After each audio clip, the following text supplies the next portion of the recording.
안녕하세요. 다시 말씀입니다. 다시 말씀으로 돌아가려면 우리는 성경을 늘 매일마다 가까이 해야 하기에 맥체인 성경 통독을 하도록 하겠습니다.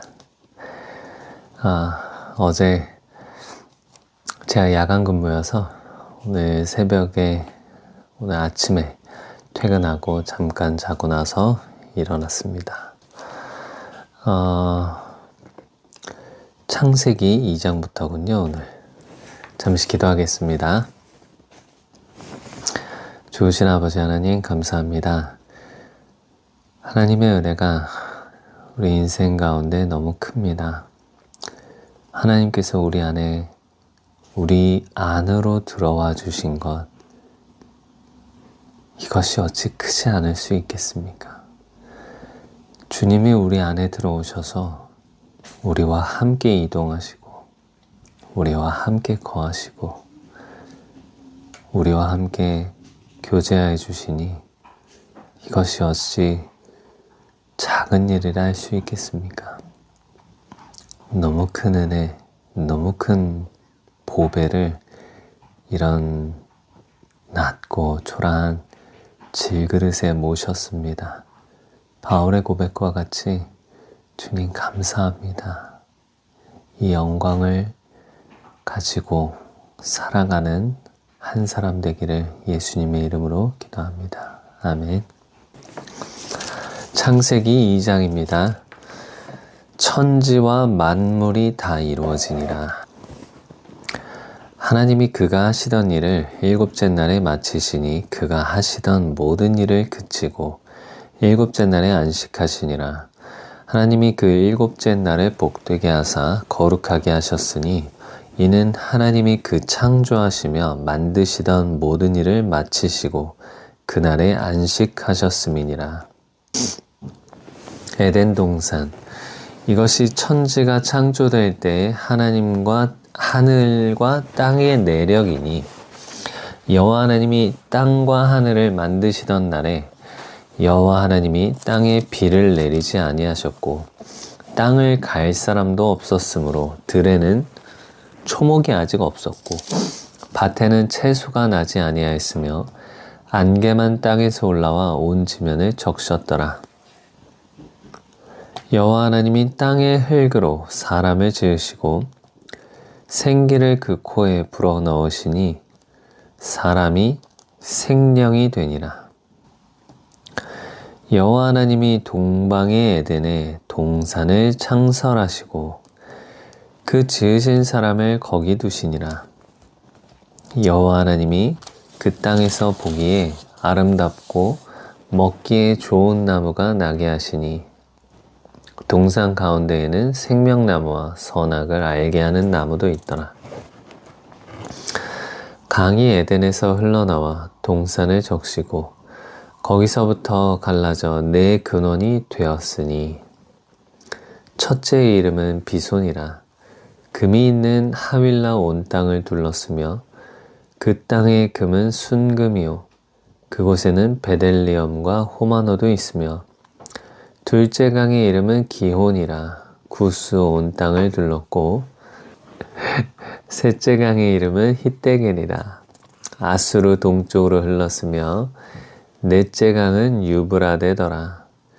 여호와 하나님이 그 사람을 이끌어 에덴 동산에 두어 그것을 경작하며 지키게 하시고 여호와 하나님이 그 사람에게 명하여 이르시되 동산 각종 나무의 열매는 네가 임의로 먹되 둘째가 어린이집 방학이라 집에서 쉬고 있습니다. 장난감 가져가느라고. 그래도 여기 숙제하러 왔다가 아빠 뭐하게? 그래서 아빠 말씀 보고 유튜브 하려고 하니까 조용히 말없이 나가더라고요. 아빠 이거 한다니까. 그리고 장난감 가지러 왔는데 조용히 와가지고 장난감만 가져가려고 하는 게 너무 귀엽네요. 어디까지 읽었죠? 15절인가요? 여호와 하나님이 그 사람을 이끌어 에덴 동산에 두어 그것을 경작하며 지키게 하시고 여호와 하나님이 그 사람에게 명하여 이르시되 동산 각종 나무의 열매는 네가 임의로 먹되 선악을 알게 하는 나무의 열매는 먹지 말라. 네가 먹는 날에는 반드시 죽으리라 하시니라. 여호와 하나님이 이르시되 사람이 혼자 사는 것이 좋지 아니하니 내가 그를 위하여 돕는 배필을 지으리라 하시니라. 여호와 하나님이 흙으로 각종 들짐승과 공중의 각종 새를 지으시고 아담이 무엇이라고 부르나 보시려고 그것들을 그에게로 이끌어 가시니 아담이 각 생물을 부르는 것이 곧 그 이름이 되었더라. 아담이 모든 가축과 공중의 새와 들의 모든 짐승에게 이름을 주니라. 아담이 돕는 배필이 없으므로 여호와 하나님이 아담을 깊이 잠들게 하시니 잠들매 그가 그 갈빗대 하나를 취하고 살로 대신 채우시고 여호와 하나님이 아담에게서 취하신 그 갈빗대로 여자를 만드시고 그를 아담에게로 이끌어오시니 아담이 이르되 이는 내 뼈 중에 뼈요 살 중에 살이라.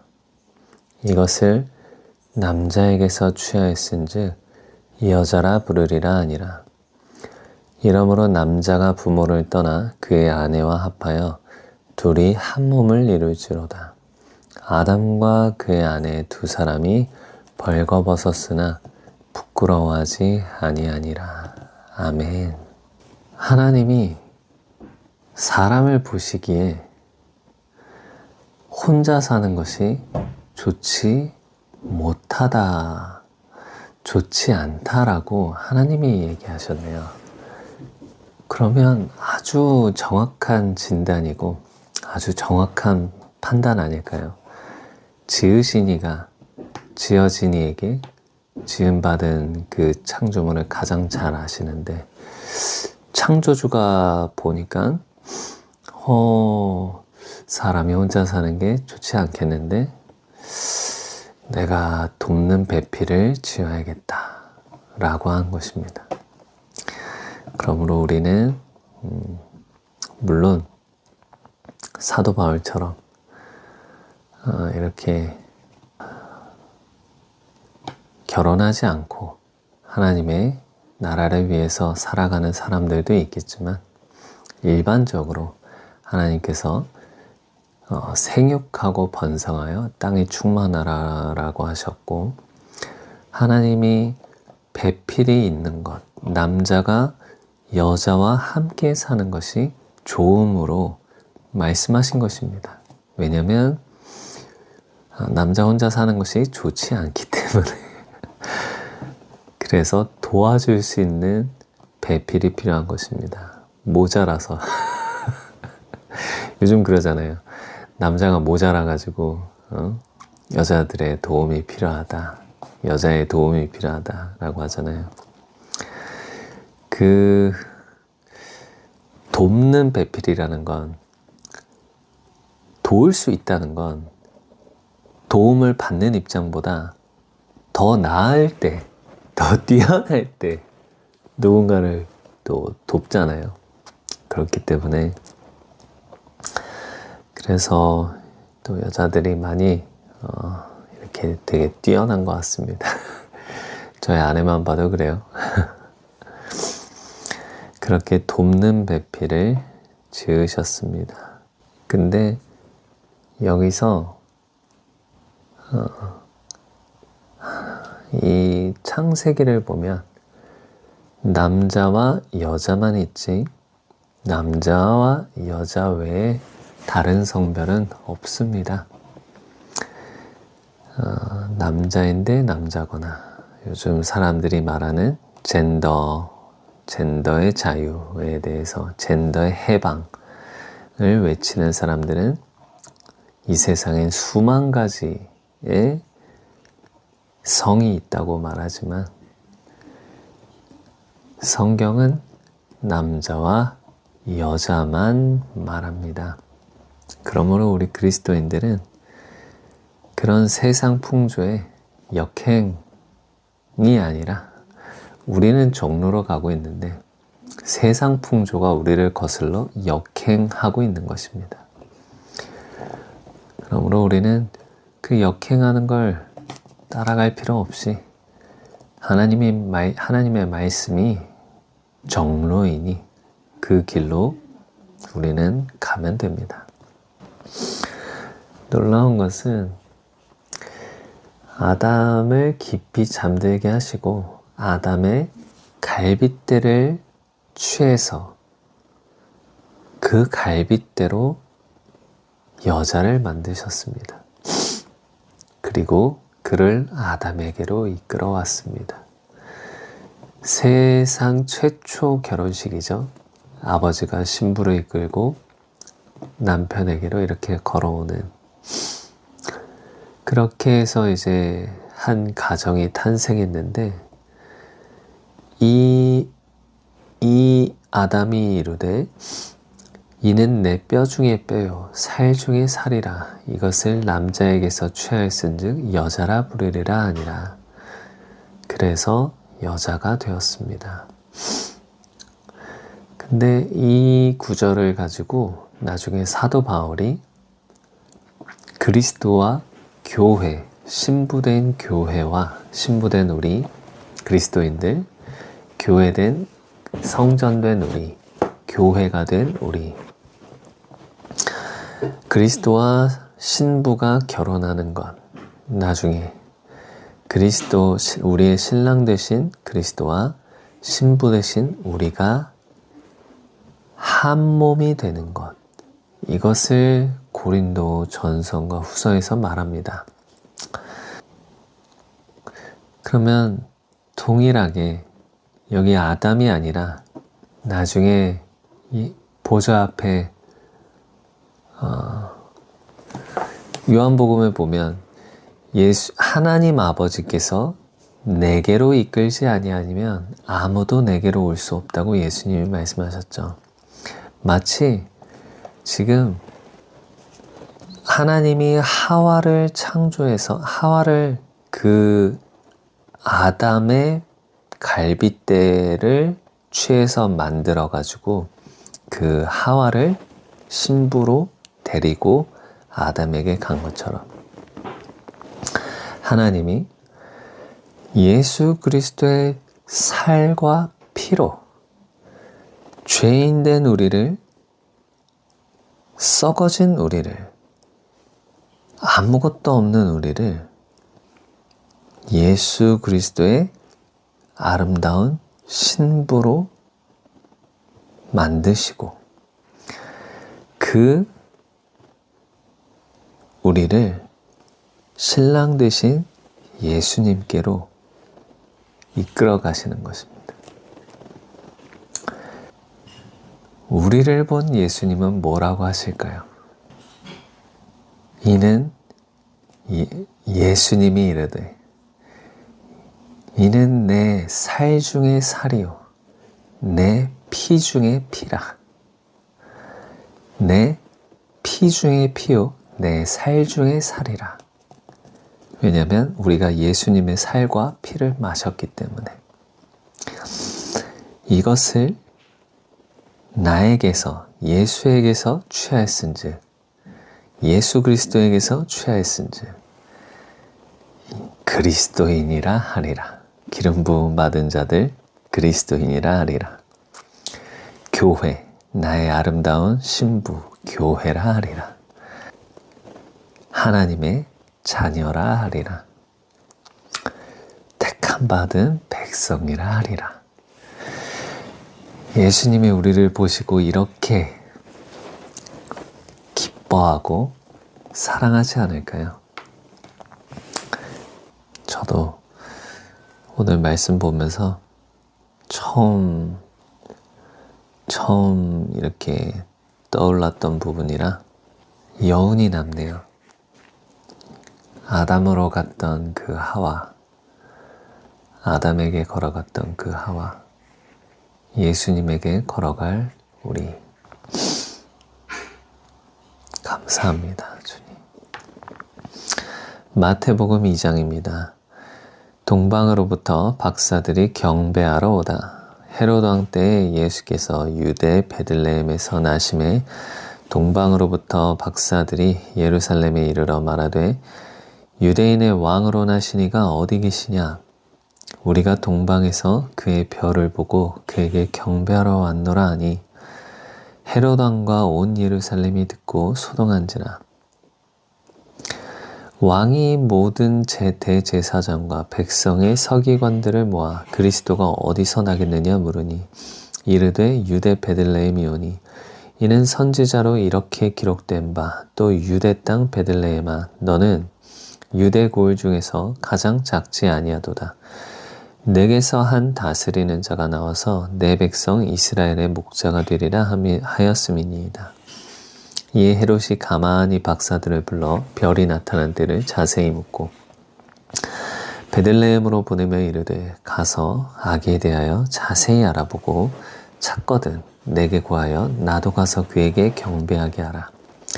박사들이 왕의 말을 듣고 갈새 동방에서 보던 그 별이 문득 앞서 인도하여 가다가 아기 있는 곳 위에 머물러 서 있는지라. 그들이 별을 보고 매우 크게 기뻐하더라. 집에 들어가 아기와 그의 어머니 마리아가 함께 있는 것을 보고 엎드려 아기께 경배하고 보배합을 열어 황금과 유향과 모략을 예물로 드리니 그들은 꿈에 헤롯에게로 돌아가지 말라 지시하심을 받아 다른 길로 고국에 돌아가니라. 그들이 떠난 후에 주의 사자가 요셉에게 현몽하여 이르되 헤롯이 아기를 찾아 죽이려 하니 일어나 아기와 그의 어머니를 데리고 애굽으로 피하여 내가 내게 이르기까지 거기 있으라 하시니 요셉이 일어나서 밤에 아기와 그의 어머니를 데리고 애굽으로 떠나가 헤롯이 죽기까지 거기 있었으니 이는 주께서 선지자를 통하여 말씀하신 바 애굽으로부터 내 아들을 불렀다함을 이루려 하심이라. 이에 헤롯이 박사들에게 속은 줄을 알고 심히 노하여 사람을 보내어 베들레헴과 그 모든 지경 안에 있는 산의 아이를 박사들에게 자세히 알아본 그때를 기준하여 2살부터 그 아래로 다 죽이니 이에 선지자 예레미야를 통하여 말씀하신 바 라마에서 슬퍼하며 크게 통곡하는 소리가 들리니 라헬이 그 자식을 위하여 애곡하는 것이라. 그가 자식이 없으므로 위로받기를 거절하였다 함이 이루어졌느니라. 애굽에서 이스라엘 땅으로 헤롯이 죽은 후에 주의 사자가 애굽에서 요셉에게 현몽하여 이르되 일어나 아기와 그의 어머니를 데리고 이스라엘 땅으로 가라. 아기의 목숨을 찾던 자들이 죽었느니라 하시니 요셉이 일어나 아기와 그의 어머니를 데리고 이스라엘 땅으로 들어가니라. 그러나 아켈라오가 그의 아버지 헤롯을 이어 유대의 임금됨을 듣고 거기로 가기를 무서워하더니 꿈에 지시하심을 받아 갈릴리 지방으로 떠나가 나사렛이란 동네에 가서 사니 이는 선지자로 하신 말씀에 나사렛 사람이라 칭하리라 하심을 이루려 하심이로라. 우선 헤롯에 대해서 우리가 먼저 알고 갈 점은 헤롯은 지금 이스라엘의 왕인데 유대인이 아닙니다. 이둠의 족속, 에돔 족속이고요. 에돔 족속이고 이방인입니다. 유대인들에게는. 근데 로마와 이런 것들을 통해서 이 에돔 족속인 헤롯이 이스라엘의 이런 통치하는 왕이 된 것입니다. 그러니까 이 동방으로부터 온 동방 박사들이 예루살렘에 와가지고 여러분들 유대인의 왕으로 나신 이가 어디 있습니까? 우리가 동방에서부터 그의 별을 보고 여기까지 왔습니다 하니까 난리가 난 거죠. 지금 에돔 족속이 왕으로 있는데 유대인의 왕이 나셨대요. 그러니까 사람들이 난리가 났고 이 헤롯도 등골이 서늘했겠죠. 내가 지금 왕인데 누가 더 대체 왕이라는 거야 하면서, 그리고 나서 박사들을 속이고 앞에선 좋은 것처럼 좋아하는 것처럼 하다가 나중에 찾아가서 죽이려고, 다시 너희가 보고 나면 그 있는 위치를 나에게 알려달라고 합니다. 그래서 이렇게 헤롯 왕이 2살 아래로 다 죽인 것입니다. 베들레헴과 그 모든 지경 안에 있는 사내 아이를. 이건 마치 영적인 일의 실제를 보는 것 같습니다. 뭐냐면 이 세상의 왕, 에돔 족속의 왕, 에돔인인 그 왕, 바로 마귀가, 사탄이 이 세상의 왕 노릇하고 있죠. 하지만 진짜 이 세상의 왕, 모든 창조물의 주, 왕 중의 왕이요 주 중의 주인 예수 그리스도가 이 땅에 오자 그 헤롯이 어떻게든 죽이려고 했던 것처럼 사탄 마귀도 예수님을 어떻게든 제거하려고 하는 모습과 같습니다. 그쵸? 하지만 하나님께서는 미리 아시고 예수님을 현몽하에서 안전한 곳으로 이동하게 하셨습니다. 여기 22절에 보면 그러나 아켈라오가 그의 아버지 21절부터 보겠습니다. 요셉이 일어나 아기와 그의 어머니를 데리고 이스라엘 땅으로 들어가니라. 아마도 베들레헴으로, 성경에 나오진 않지만 베들레헴으로 다시 향하려고 했던 것 같습니다. 원래 그들의 고향은 나사렛이지만 그들이 베들레헴으로 가서 호적하려고 했었고, 베들레헴이 요셉의 고향이기 때문에 베들레헴으로 가려고 하다가 예수님이 태어나셨고, 그 다음에 예수님을 데리고 애굽으로 도망갔고, 이제 헤롯 왕이 죽은 것을 보고 다시 이제 자기의 고향 베들레헴으로 가려고 했던 것 같은데, 그런데 헤롯의 아들 아켈라오가 그의 아버지 헤롯을 이어 유대의 임금됨을 듣고 거기로 가기를 무서워하더니 꿈에 지시하심을 받아 갈릴리 지방으로 떠나가 나사렛이란 동네에 가서 살았다고 합니다. 나사렛은 자기들의 본래의 고향이죠. 나사렛은 굉장히 안 좋은 곳입니다. 나사렛에서 무슨 선한 것이 날 수 있느냐? 기억나시죠? 이게 나다나엘이 그렇게 얘기했었죠. 그런데 저는 이 말씀을, 이 부분을 보는 이유가 뭐냐면, 요셉이 아켈라오가 왕이 되자 그것을 무서워했거든요. 그래서 다시 나사렛으로 갈 수 있었어요. 그러니까 하나님은 우리의 연약함, 우리의 두려움까지도 사용하셔서 하나님의 뜻을 이루실 수 있는 놀라운 지혜를 가지신 하나님이라는 거죠. 하나님은 이 나사로의 무서워하는 마음도, 무서워하는 마음, 그 나사렛의 연약함을 통해서도 이 나사렛 사람이라 칭하리라 하심을 이루셨습니다. 우리의 잘하는 것, 우리가 잘한 것, 우리가 잘하는 거나 잘한 것에 대해서만 하나님의 일이 이루어지는 게 아니라 우리의 연약함을 통해서도 하나님은 일하신다는 것입니다.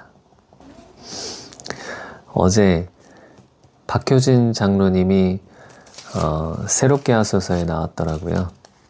그분이 태종이라는 아주 흉악범 죄수가 들어왔는데 성경을 사주려고 그 아내가 그때 감기 몸살이 들려서 굉장히 아픈데도 그 아픈 가운데서도 그런 연약함 가운데서도 성경을 멀리서 사다가 1시간 반 거리를 가서 사오고, 그리고 그 박효진 장로님이 그 성경을 가지고 자전거 타고 이렇게 가다가 자전거 타고 가고 있는데 성경이 떨어져서 진흙바닥에 뒹굴게 되고, 그랬던 모든 것들이 결국은 이건 정말 안 된 일이잖아요. 잘못된 일이잖아요. 성경을 누가 선물로 주는데 가장 깨끗하고 온전한 것으로 주고 싶지, 누가 그걸 흙바닥에 떨어뜨리고 그거를 젖은 걸 다 닦아내고 진흙을 다 닦아내고 그런 작업을 거친 것을 선물로 주고 싶겠어요. 근데 박효진 장로님은 그것을 가지고 다 닦고 나서 태종이라는 아주 흉악범에게, 우리 아내가 다 죽어가는데도 널 위해서 이 성경을 사왔어. 이 말을 듣고 태종이 나중에 다 죽어가는 그 아내, 그 박효진 장로의 아내, 암일까 백혈병일까 그렇게 다 죽어가는데 나를 위해서 성경을 가져오다가 이 성경에 그래도 이 진흙들이 이렇게 흙가루가 떨어지는 걸 보고 나를 위해서 이 성경을 사오다가 그렇게 넘어지고 자빠지고 고생하셨구나. 나 같은 사람을 위해서. 실제로는 자전거 타고 오다가 떨어진 건데 그런 걸 통해서 감동을 받고 성경을 읽기 시작했대요. 그러다가 예수님을 성경 읽다가 만난 거예요. 그러니까 하나님은 우리의 실수, 연약함, 우리의 잘못한 것, 우리가 보기엔 잘한 게 아닌데 잘못한 건데 그것을 통해서도 일하신다는 하나님의 놀라우신 지혜입니다. 그런 하나님이 우리와 함께 하시고 우리의 인생 가운데서, 우리의 여정 가운데서 모든 것이 합력하여 선을 이루게 하신다는 것, 하나님을 사랑하는 자, 곧 그의 부르심을 받은 자들에게는 모든 것이 합력하여 선을 이루게 하시는 이 하나님이 우리와 동행하시는 것입니다. 얼마나 든든하고 얼마나 어깨에 힘이 으쓱으쓱 들어가는지요. 에스라 2장입니다. 돌아온 사람들, 옛적에 바벨론 왕 느부갓네살에게 사로잡혀 바벨론으로 갔던 자들의 자손들 중에서 노임을 받고 예루살렘과 유다도로 돌아와 각기 각자의 성읍으로 돌아간 자, 곧 스룹바벨과 예수아와 느헤미야와 스라야와 르엘라야와 모르드게와 빌산과 미스발과 비그웨와 루훔과 바하나 등과 함께 나온 이스라엘 백성의 명수가 이러하니 바로스 자손이 2172명이요 스바랴 자손이 372명이요 아라 자손이 775명이요 반모압 자손 곧 예수아와 요압 자손이 2812명이요 엘람 자손이 1254명이요 삿두 자손이 945명이요 삭게 자손이 760명이요 바니 자손이 642명이요 부베 자손이 623명이요 아스갓 자손이 1220명이요 아도니감 자손이 666명이요 비고의 자손이 2056명이요 아딘 자손이 454명이요 아델 자손 곧 히스기야 자손이 98명이요 베세 자손이 23명이요. 요라 자손이 120명이요. 하숨 자손이 223명이요. 깃발 자손이 95명이요. 베들레헴 사람이 123명이요. 느도바 사람이 56명이요. 아나도 사람이 128명이요. 아스마의 자손이 42명이요. 기랴다림과 그비라와 브에롯 자손이 743명이요. 라마와 게바 자손이 621명이요. 믹마스 사람이 122명이요. 베델과 아이 사람이 223명이요. 느보 자손이 52명이요. 막비스 자손이 156명이요. 다른 엘람 자손이 1254명이요. 하림 자손이 320명이요. 로드와 하딧과 오노 자손이 725명이요. 여리고 자손이 345명이요. 스나아 자손이 3630명이었더라. 제사장들은 예수아의 집 여다야 자손이 973명이요. 임멜 자손이 1052명이요. 바솔 자손이 1247명이요. 하림 자손이 1070명이었더라. 레위 사람은 호다위야 자손 곧 예수아와 감미엘 자손이 74명이요. 노래하는 자들은 아삽 자손이 128명이요. 문지기의 자손들은 살룸과 아델과 달문과 악굽과 하디다와 소베 자손이 모두 139명이었더라. 느드님 사람들은 시아 자손과 하수바 자손과 답버 자손과 게로스 자손과 시아하 자손과 바돈 자손과 르바나 자손과 하가바 자손과 악굽 자손과 하갑 자손과 사물레 자손과 하난 자손과 깃델 자손과 가할 자손과 르아야 자손과 르신 자손과 느고다 자손과 갓삼 자손과 우사 자손과 바세아 자손과 베세 자손과 아스나 자손과 무우님 자손과 느부님 자손과 박북 자손과 하그바 자손과 할훌 자손과 바슬룻 자손과 무히다 자손과 하르다 자손과 바르고스 자손과 시스라 자손과 데마 자손과 느시아 자손과 하디바 자손이었더라. 솔로몬의 신하의 자손은 소대 자손과 하소베렛 자손과 브루다 자손과 야알라 자손과 다르곤 자손과 깃델 자손과 스바데아 자손과 하델 자손과 보게넷 하스바임 자손과 아미 자손이니 모든 느디님 사람과 솔로몬의 신하의 자손이 392명이었더라. 델멜라와 델하르사와 그룹과 앗단과 인멜에서 올라온 자가 있으나 그들의 조상의 가문과 선조가 이스라엘에 속하였는지 밝힐 수 없었더라. 그들은 들라야 자손과 도비아 자손과 느고다 자손이라 모두 652명이요. 제사장 중에는 하바야 자손과 학고스 자손과 바르실레 자손이니 바르실레는 길르앗 사람 바르실레의 딸 중에 한 사람을 아내로 삼고 바르실레의 이름을 따른 자라. 이 사람들은 계보 중에서 자기 이름을 찾아도 얻지 못하므로 그들을 부정하게 여겨 제사장의 직분을 행하지 못하게 하고 방백이 그들에게 명령하여 우림과 둠밈을 가진 제사장이 일어나기 전에는 지성물을 먹지 말라 했느니라. 온 회중의 합계가 42,360명이요. 그 외에 남종과 여종이 7,337명이요. 노래하는 남녀가 200명이요. 말이 736이요. 노새가 245요. 낙타가 435요. 나귀가 6,720이었더라. 어떤 족장들이 예루살렘에 있는 여호와의 성전터에 이르러 하나님의 전을 그곳에 다시 건축하려고 예물을 기쁘게 드리되 힘 잘하는 대로 공사하는 금고에 드리니 금이 6만 1,000다리기요 은이 5천만에요. 제사장의 옷이 100벌이었더라.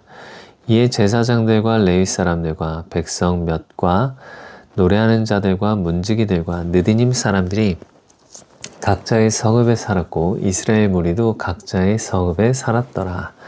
아멘.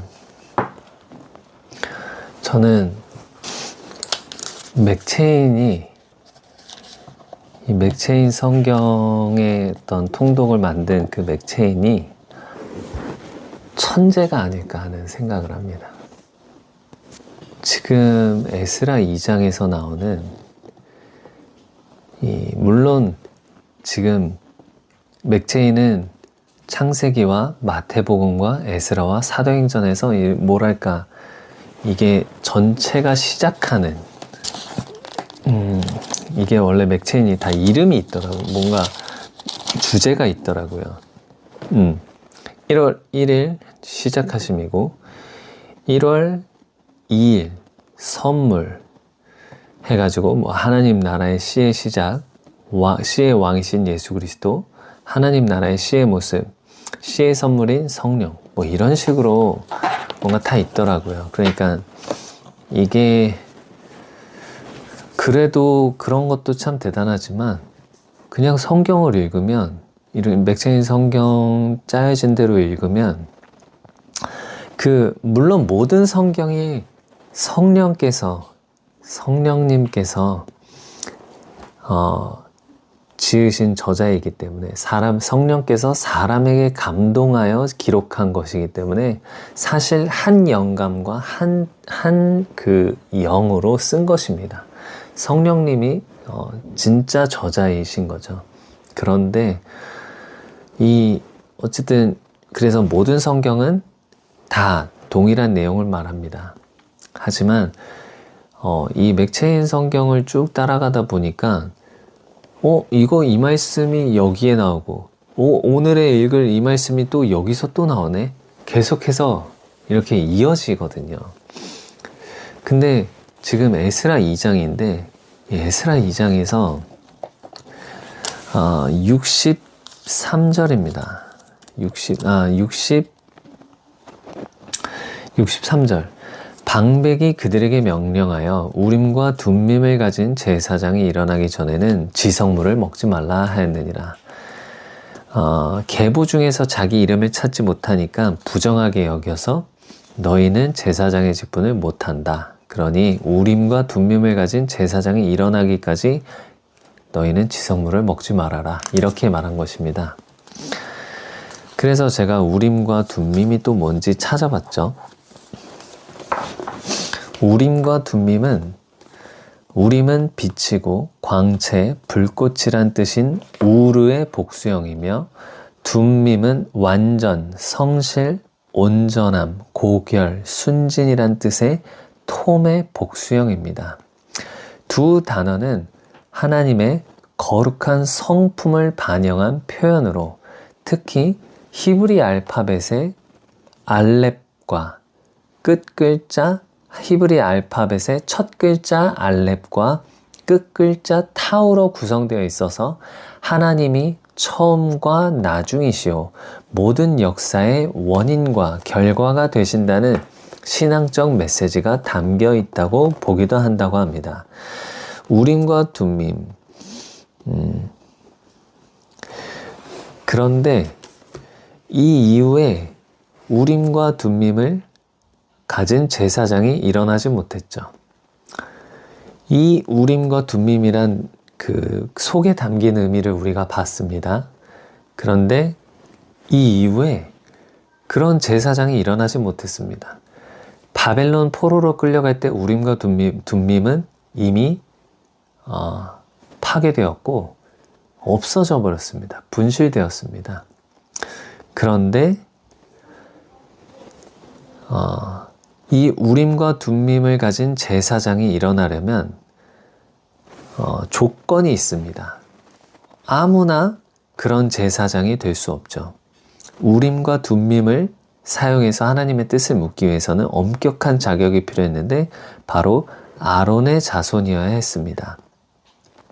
그런데 예수님은 아론의 자손으로 온 대제사장이 아니라 멜기세덱을 통해서 온 대제사장입니다.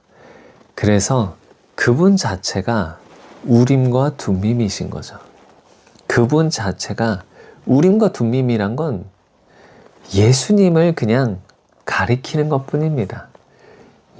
그래서 예수님이 오실 때까지 이 우림과 둠밈을 가진 제사장이 일어나지 못했습니다.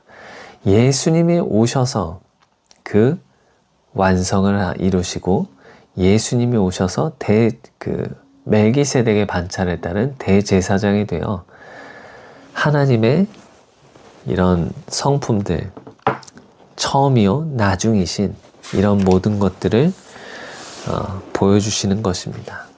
그러므로 지금 이 우림과 둠밈을 가진 제사장이 일어나기 전에는 먹지 말라 하는 이 제사장이 바로 예수님이신 것입니다. 곳곳에 예수님에 대한 이런 막 힌트, 숨어있는 그림처럼, 숨은 그림처럼 막 숨어 있어요. 그래서 우리는 그것을 말씀을 보다가 예수님을 발견해요. 말씀 안에서 예수님을 찾아냅니다. 이 제사장이 저는 궁금했어요. 그래서 그 이후에 그런 제사장이 일어났어? 했는데 안 일어났대요. 찾아보니까, 알아보니까 그 외에 그런 일이 없었는데, 그런 제사장은 예수님, 오직 멜기세덱의 반차를 따른 예수님이기 때문에 일어나지 못했던 거죠. 그래서 예수님이 우리의 참된 대제사장이 되셨습니다. 사도행전 2장 보겠습니다. 사도행전 2장 성령이 임하시다. 성령이 임하시다. 너무 어두운 것 같은데. 성령이 임하시다. 이제 밝아졌네요. 오순절 날이 이미 이름에 그들이 다 같이 한 곳에 모였더니 호련히 하늘로부터 급하고 강한 바람 같은 소리가 있어 그들이 앉은 온 집에 가득하며 마치 불의 혀처럼 갈라지는 것들이 그들에게 보여 각 사람 위에 하나씩 임하였더니 그들이 다 성령의 충만함을 받고 성령이 말하게 하심에 따라 다른 언어들로 말하기를 시작하니라. 그때 경건한 유대인들이 천하 각국으로부터 와서 예루살렘에 머물러 있더니 이 소리가 나매 큰 무리가 모여 각각 자기의 방언으로 제자들이 말하는 것을 듣고 소동하여 다 놀라 신기하게 여겨 이르되 보라, 이 말하는 사람들이 다 갈릴리 사람이 아니냐. 우리 각 사람이 난 곳 방언으로 듣게 되는 것이 어찌 됨이냐.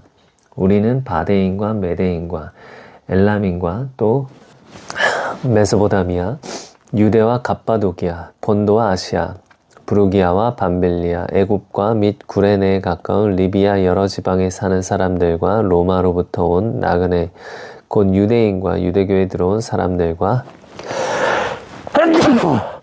그레네인과 아라비아인들이라. 우리가 다 우리의 각 언어로 하나님의 큰 일을 말함을 듣는도다 하고 다 놀라며 당황하여 서로 이르되 이 어찌 된 일이냐 하며 또 어떤 이들은 조롱하여 이르되 그들이 새 술에 취하였다 하더라.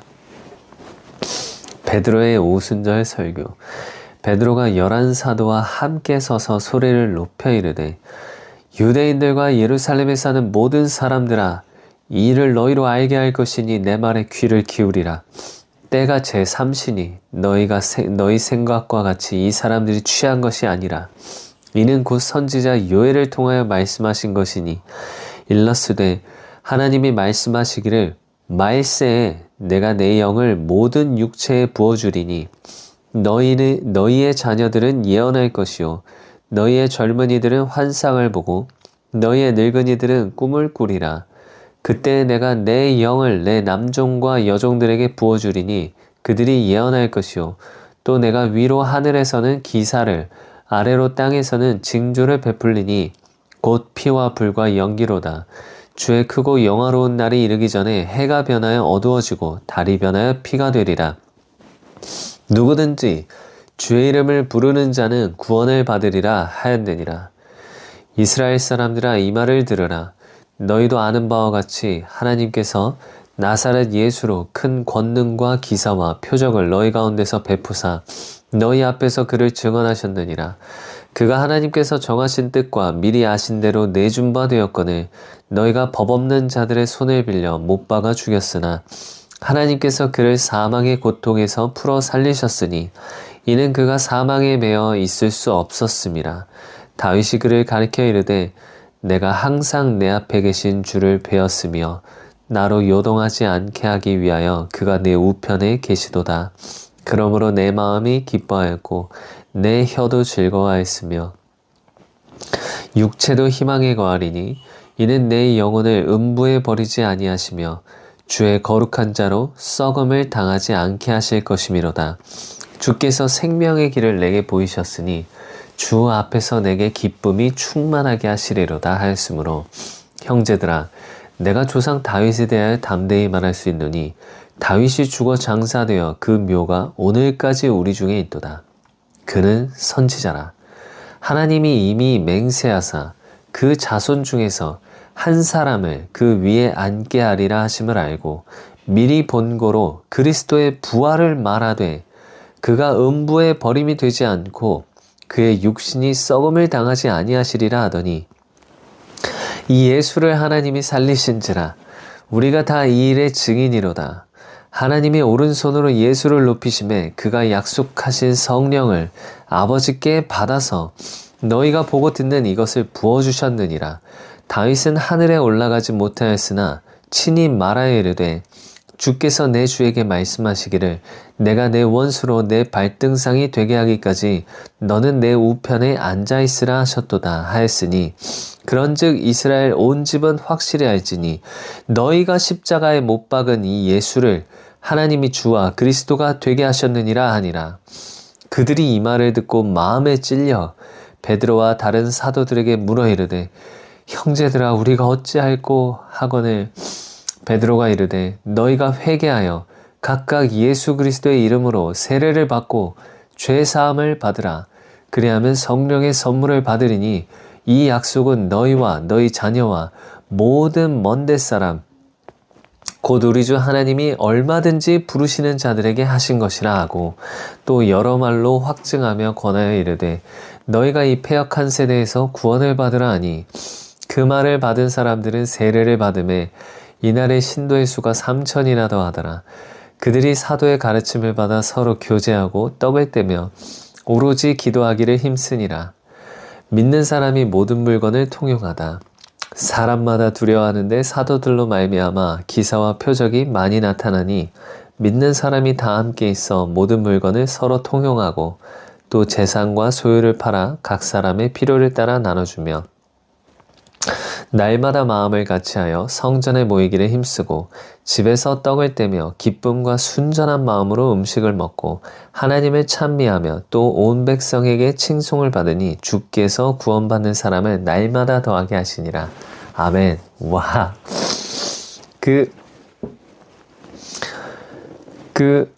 작년 말에 읽었던 요한복음 21장에 나는 물고기 잡으러 가겠노라 하던 그 베드로 어디 갔어요? 와, 물고기 잡으러 간다던 그 베드로가 이렇게 다른 사람이 돼서 담대하게 예수를 전하고 예수를 잡아 죽인 그들에게 3,000명이 넘는 그들에게 예수를 잡아 죽인 그들에게 복음을 전하며 너희가 잡아 죽인 그 예수가 바로 하나님이고 하나님의 아들 그리스도라 말하니까 형제들이 그 사람들이 마음에 찔려서 우리가 어찌할꼬 한 거예요. 와, 그래서 그날 3,000이나 신도의 수가 더했습니다. 와,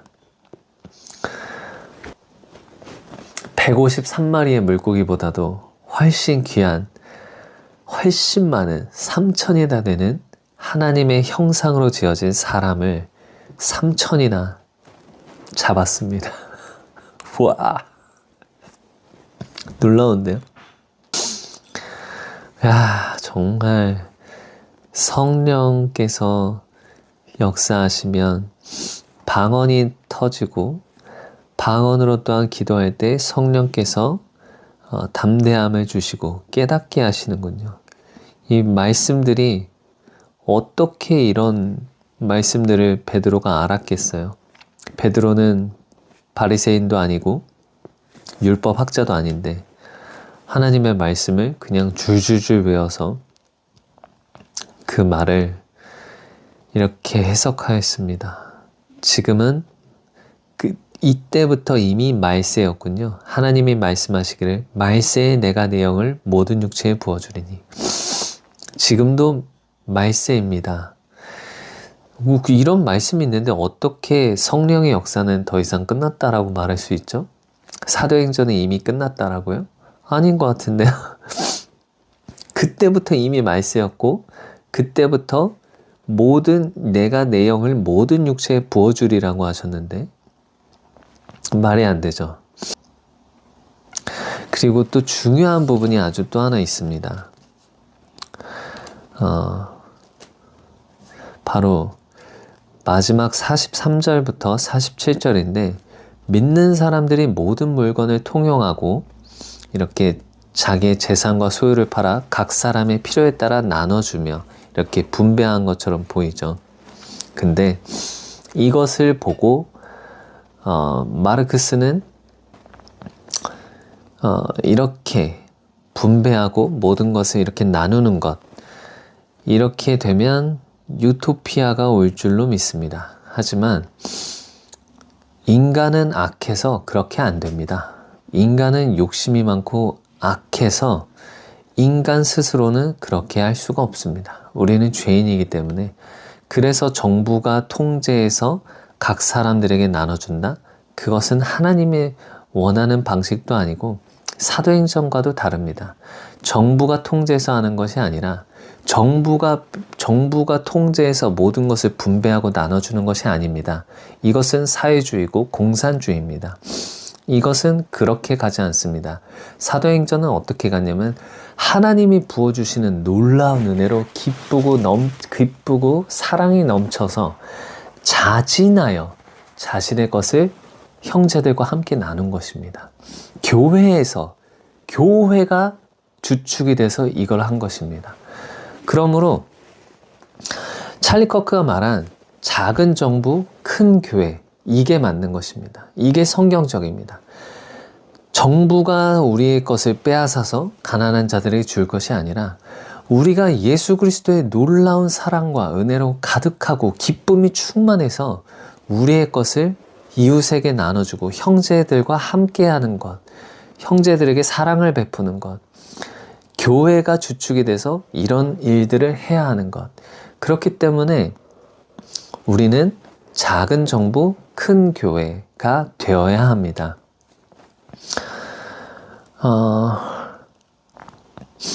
그러므로 사람이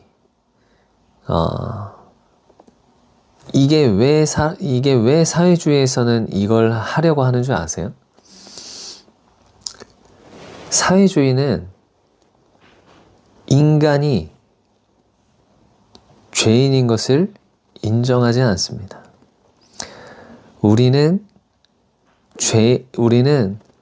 기독교는 사람은 악하다. 보수주의는 사람은 항상 악하다.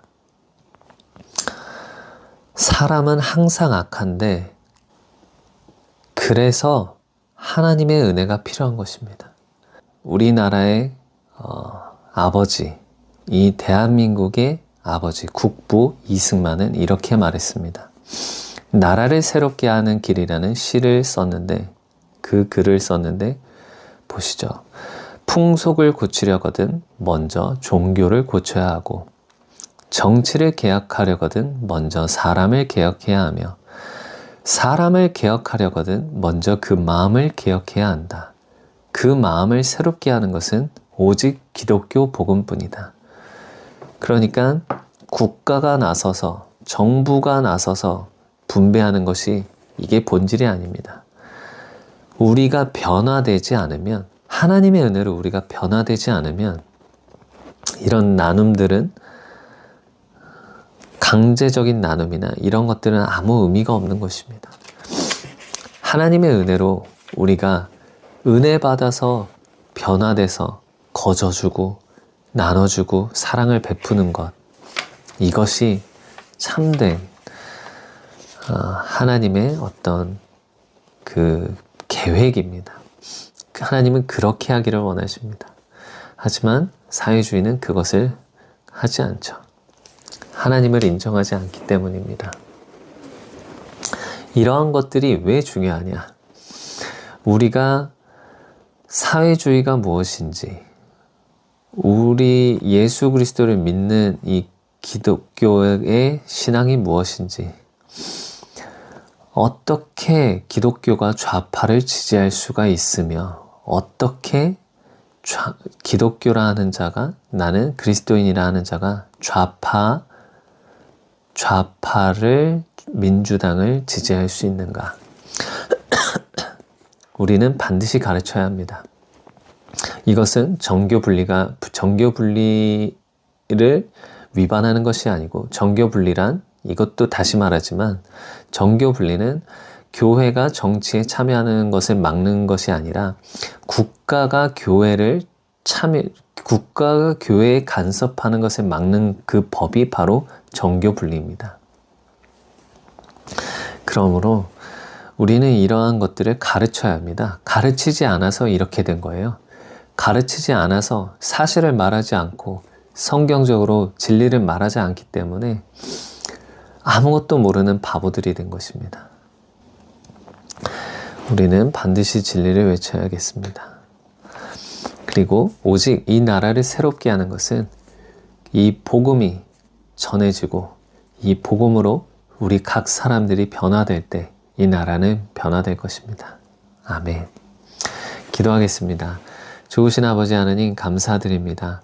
오늘도 말씀과 함께 하시고 우리 안에 들어오셔서 우리와 함께 교제하여 주시니 고맙습니다. 아버지 하나님, 이 나라를 이 대한민국을 하나님의 말씀 위에 세워주셔서 감사드립니다. 우리가 남유다와 같이 하나님의 은총을 받은 이 남한입니다. 남한, 대한민국입니다. 하나님, 저 북한 땅에도 복음이 들어가기를 원하고 저 북한 땅도 예수 그리스도의 이름이 다스리며 통치하며 하나님의 나라가 되는 것을 기대하고 선포합니다. 아버지 하나님, 이 대한민국이 어둠에 빼앗기지 않게 하시고 예수 그리스도를 믿는 자들이 진리를 알아 사회주의와 공산주의를 지지하지 않는 깨어있는 백성들이 되게 하여 주옵소서. 예수님의 이름으로 기도합니다. 아멘. 축복합니다.